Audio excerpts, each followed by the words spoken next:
Oh my god, look at my face, I'm already smiling. I am so obsessed with this TV show. It has me in a serious chokehold. I designed a fun curriculum to prepare for my travel to Korea. If you've been following me for a while, then you would know that I got a chance to present my research paper in Seoul earlier this year, which came with a travel grant. And instead of, packing, I gave myself homework. I wanted to use this opportunity as an excuse to travel around Korea, something dream that I've been harboring for a really long time. I was not a Korea boo or did not possess any particular inclination towards the Korean culture more than any other person. I wanted to learn about their history, culture, politics, and food. And I also wanted to learn a bit of Korean. I have been learning Japanese so far, but I switched. My learning Japanese is not that serious. So I planned only fun things that I could do after work. And somewhere between a cooking show and a book about a depressed housewife, I fell in love with a country that I had never even been to. And that included things that I thought were fun and I could do after a day of work. So I decided to prepare a curriculum. First up, cooking shows.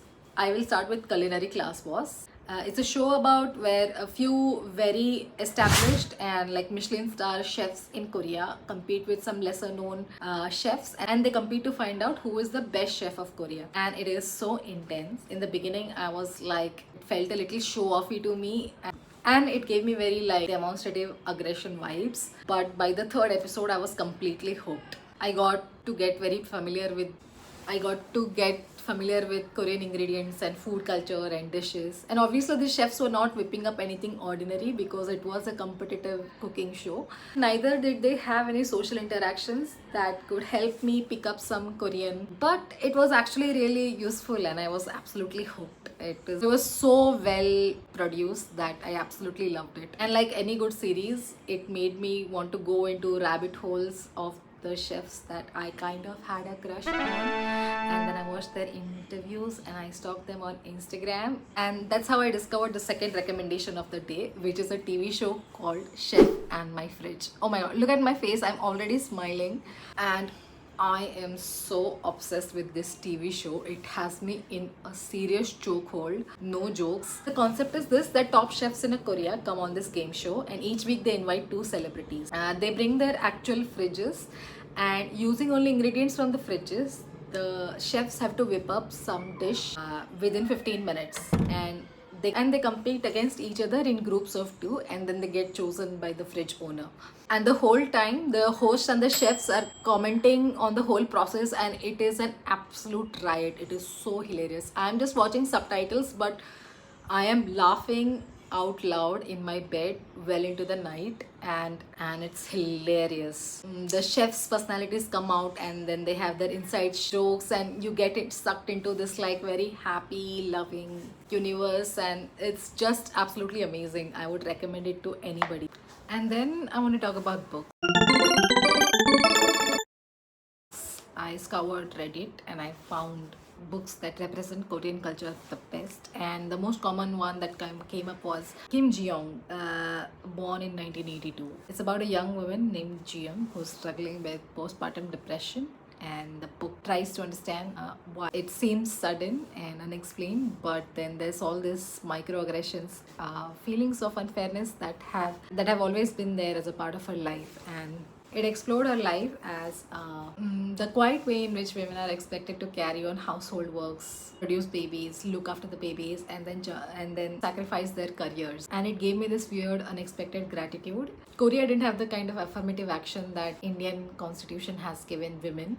We are by no means any perfect society with regards to gender equality, but reading it I kept thinking about the laws that Indian constitution has provided for its women, like maternity leave, reservations, and equal pay. This book was a reminder of what good laws can actually do, what society is like without them. It sounds heavy, but it was surprisingly easy to finish. And honestly, it's the first book where the theme was a bit depressing, but I did not feel low. On the contrary, it was quite endearing to watch Ji Young's life, almost as her friend. I could finish it and not be miserable. I could empathize and move on. Can I say that? Can I say that about a sad book? I think yes. Next is Pachinko. I have already read Pachinko in the past and greatly enjoyed it. And reading it, and I didn't want to read it again, so I watched the TV show that's on Apple TV. It's been really well done. If you haven't done either, I would really recommend the book because it's a much more immersive experience. When I went to see the War Memorial of Korea, I could see it with much more nuance than what was presented on the surface. It helped me empathize with what it's like to be identified as a poor country, and also I could see the pride in the Koreans' eyes when they explained how their country has made great economic. And for completeness, I need to mention Han Kang. I picked up the book Greek Lessons at the airport. I have been unable to finish it even after 3 attempts. I have picked up The Vegetarian, which seems like I'm getting through it a bit. I'm still on the lookout for books, so if you have any more recommendations, since I'm going to Seoul again at the end of this month, then I would love to hear them from you. Another last thing before I go, I'm going to talk about a few songs that I love in Korean. The way I learn a new language is by being obsessed with a song, and the way I listen to songs is that I keep them on loop. So there's a song called Yahoo by an indie band from Busan. So catchy, it's like